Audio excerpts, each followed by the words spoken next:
Restaurant सारखा अगदी असं स्मूथ कढाई पनीर बनवायचं असेल ना, तर ही रेसिपी नक्की ट्राय करा.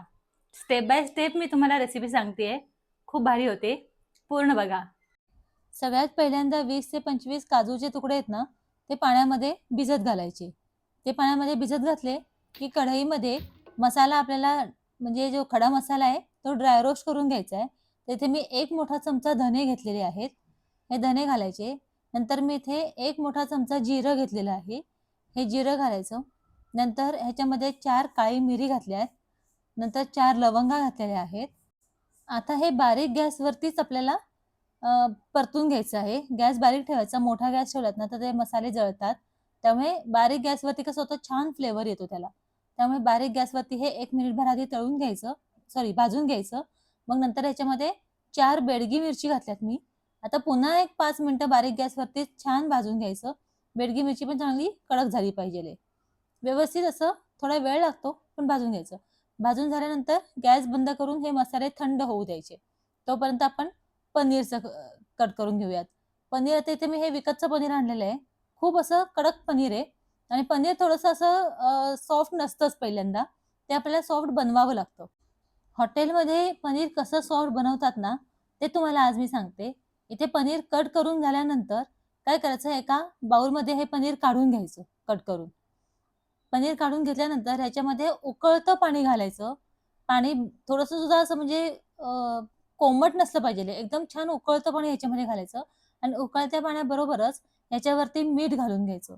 उकळत्या पाण्यामध्ये आणि मिठामध्ये पनीर ठेवलत ना, तर मोजून 10 ते 15 मिनिटामध्ये पनीर एकदम सॉफ्ट तयार होतो. तुम्हाला दाखवते मी. हे आता 10 मिनिटं राहू दे असंच. तोपर्यंत आपले हे मसाले जे आहेत ते गार झालेले आहेत. याला आपण बारीक करून घ्यायचं. पण ह्याच्यामध्ये मीठ हे सॉरी पाणी बिलकुलही घालायचं नाहीये. असं दरदरीतच आपल्याला हे बारीक करून घ्यायचे आहेत. फार पावडर करायची नाहीये. आता इथे मसाले तर आपले तयार झालेले आहेत. ते एका वाटीमध्ये काढून घेऊयात.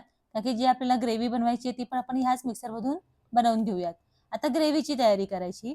कढईमध्ये मी साधारण एक 3 ते 4 मोठे चमचे तेल घेतले.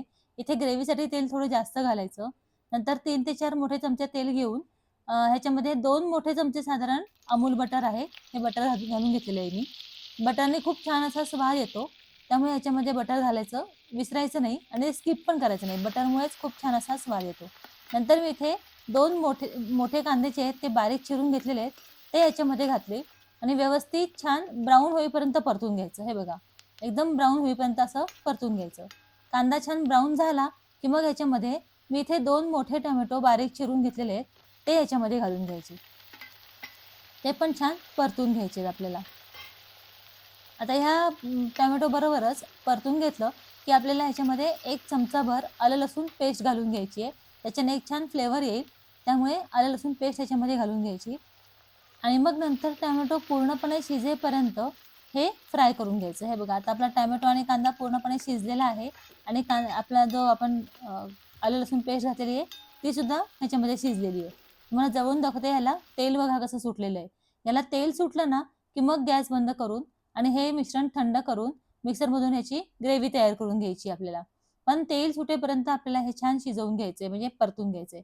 आता ह्याच्यामध्ये आपण भिजवलेले जे काजू आहेत तेही घालायचे आहेत ग्रेव्ही करताना आणि मग ह्याची ग्रेव्ही तयार करून घ्यायची. हे बघा, एकदम स्मूथ अशी ह्याची ही ग्रेव्ही तयार झालेली आहे. आता ज्या कढईमध्ये आपण हे परतलं होतं ना, त्याच कढईमध्ये तेल घ्यायचं. आता तेल कमी घ्यायचं. ग्रेव्हीसाठी आपण तेल जास्त वापरलेलं आहे. त्यामुळे मोजून 1 ते 1.5 मोठा चमचा आपण इथे तेल घ्यायचं. नंतर आता ह्याच्यामध्ये काय करायचं, कांद्याच्या पाकळ्या काढून घ्यायच्या. म्हणजे साधारण मी इथे अर्धा कांदा घेतलेला आहे. त्याच्या पाकळ्या काढून घेतलेल्या आहेत. त्यात छान गॅस मोठा ठेवायचा. आठवणीने लक्षात ठेवा, गॅस मोठा ठेवायचा आणि ब्राउन होईपर्यंत परतायचे, पण आपल्याला हे शिजू द्यायचं नाहीये. म्हणून गॅस मोठा ठेवायचा. जरा थोडासा परतला ना, की ह्याच्यामध्ये ढोबळी मिरचीच्या पाकळ्या आणि टोमॅटो पण असाच सेम कट केलेला आहे, तो घालून घ्यायचा ह्याच्यामध्ये आणि गॅस मोठाच ठेवायचा आणि अगदी 2 मिनिटं परतून घ्यायचं आहे फक्त आपल्याला हे आणि मग लगेचच ग्रेव्ही घालायची. हे आपण असं का केलं, कारण की जो कांदा, ढोबळी मिरची आणि टोमॅटो जो आहे ना, तो स्मॅश होऊन त्याचं पूर्णपणे तो शिजून गेला ना, तर मग ते मऊ पडेल. आपल्याला हा कडक ठेवायचा आहे, म्हणून आपण हे असं केलं. एकदम हाय फ्लेमवरती आपण हे परतून घेतलं फक्त. शिजवायचं नाही आपल्याला ते. आता ग्रेव्ही घालून थोडंसं पाणी घातलं मिक्सरमध्ये आणि ते पण घालून घेतलं. 1 मिनिटभर हे छान असं हलवून घ्यायचं. हलवून झाल्यानंतर आता ह्याच्यामध्ये आपण मसाले घालूयात. याच्यामध्ये अर्धा चमचा हळद घातलेली आहे, 1 मोठा चमचा इथे लाल तिखट घातलेलं आहे, कारण की तिखटपणासाठी आपण याच्यामध्ये काहीच घातलेलं नाहीये. नंतर 1 मोठा चमचा याच्यामध्ये धणेपूड घातलेली आहे आणि आपण जो मसाला रोस्टेड मसाला बारीक करून ठेवला होता, तो घालून घ्यायचा सगळा ह्याच्यामध्ये आणि चवीप्रमाणे मीठ घालून घ्यायचं आणि व्यवस्थित आता हे छान हलवून घ्यायचं. 1 मिनिटभर छान हलवून सगळं व्यवस्थित आपल्याला इथे मिक्स करून घ्यायचं आहे. खूप छान ही ग्रेव्ही तयार होते. एकदा नक्की ट्राय करा. हा मसाला जो घातलाय ना आपण ड्राय रोस्ट करून बारीक केलेला, त्याच्याने जो अरोमा येतो ना, जो फ्लेवर येतो ना, तो खूप अप्रतिम येतो. म्हणजे बनवतानाच वासानेच कळतं की भाजी खूप भारी होणार आहे आणि खूप मस्त होणार आहे भाजी ती. त्यामुळे एकदा या पद्धतीने तुम्ही भाजी नक्की करून बघा. आता इथे तुम्हाला दाखवते. हे बघा 10 मिनिटं झालेली आहेत. पनीर किती सॉफ्ट झालंय बघा तुम्ही. खूप सॉफ्ट पनीर होतं. तुम्ही ह्या पद्धतीने नक्की करून बघा. हॉटेलमध्ये ह्या पद्धतीनेच पनीर असं सॉफ्ट केलं जातं. आता ह्याचं पाणी काढून हे पनीर धुवून घेऊन ह्याच्यामध्ये थोडंसं पाणी घालून पाण्यासकटच हे पनीर ह्याच्यामध्ये घालायचे. पण ते पाणी काढून टाका. त्याच्यामध्ये आपण मीठ घातलेलं आहे. नाहीतर भाजी खारट होईल. ते पाणी काढून दुसरं पनीर धुवून मग दुसरं पाणी ह्याच्यामध्ये घेतलंय मी आणि मग ह्याच्यामध्ये घातलेलं आहे. आता व्यवस्थित सगळं पनीर आणि हे सगळं छान असं हलवून घ्यायचं 1 मिनिटभर. आणि मग ह्याच्यावरती झाकण ठेवायचं. आता ह्याच्यामध्ये आपण सगळ्या गोष्टी घालून घेतलेल्या आहेत. झाकण ठेवून अगदी एक वाफ काढून घ्यायची आपल्याला 2 मिनिटाची. हे बघा. आता सुंदर असं आपलं हे पनीर तयार झालं. आता काय करायचं ह्याच्यामध्ये अगदी कढाई पनीरचा फ्लेवर येण्यासाठी आहे ना, ह्याच्यामध्ये थोडंसं फ्रेश क्रीम घालायचं. साधारण 4 ते 5 चमचे मी ह्याच्यामध्ये हे फ्रेश क्रीम घातलं असेल. खूप छान असा एक टेस्ट येते फ्रेश क्रीम घातल्यामुळे. त्यामुळे ह्याच्यात फ्रेश क्रीम घालायचं आणि जे कढाई पनीर असतं ना, ह्याला एकदम अशी म्हणजे शायनिंग येण्यासाठी, एकदम चकमकीत ते छान होण्यासाठी ह्याच्यावरती 2 चमचे अमूल बटर पुन्हा एकदा घालून घ्यायचं आणि कसुरी मेथी घालायची. कसुरी मेथीचा पण एक खूप छान असा फ्लेवर या भाजीला येतो. एकदा नक्की तुम्ही अशा पद्धतीने ही भाजी करून बघा. मी खात्रीने सांगते घरात लहानांपासून मोठ्यांपर्यंत सगळ्यांना खूप खूप आवडेल. एवढी सुंदर ही भाजी तयार होते. आता ही हलवून घेतली की आपली ही कढाई पनीरची रेसिपी तयार झाली.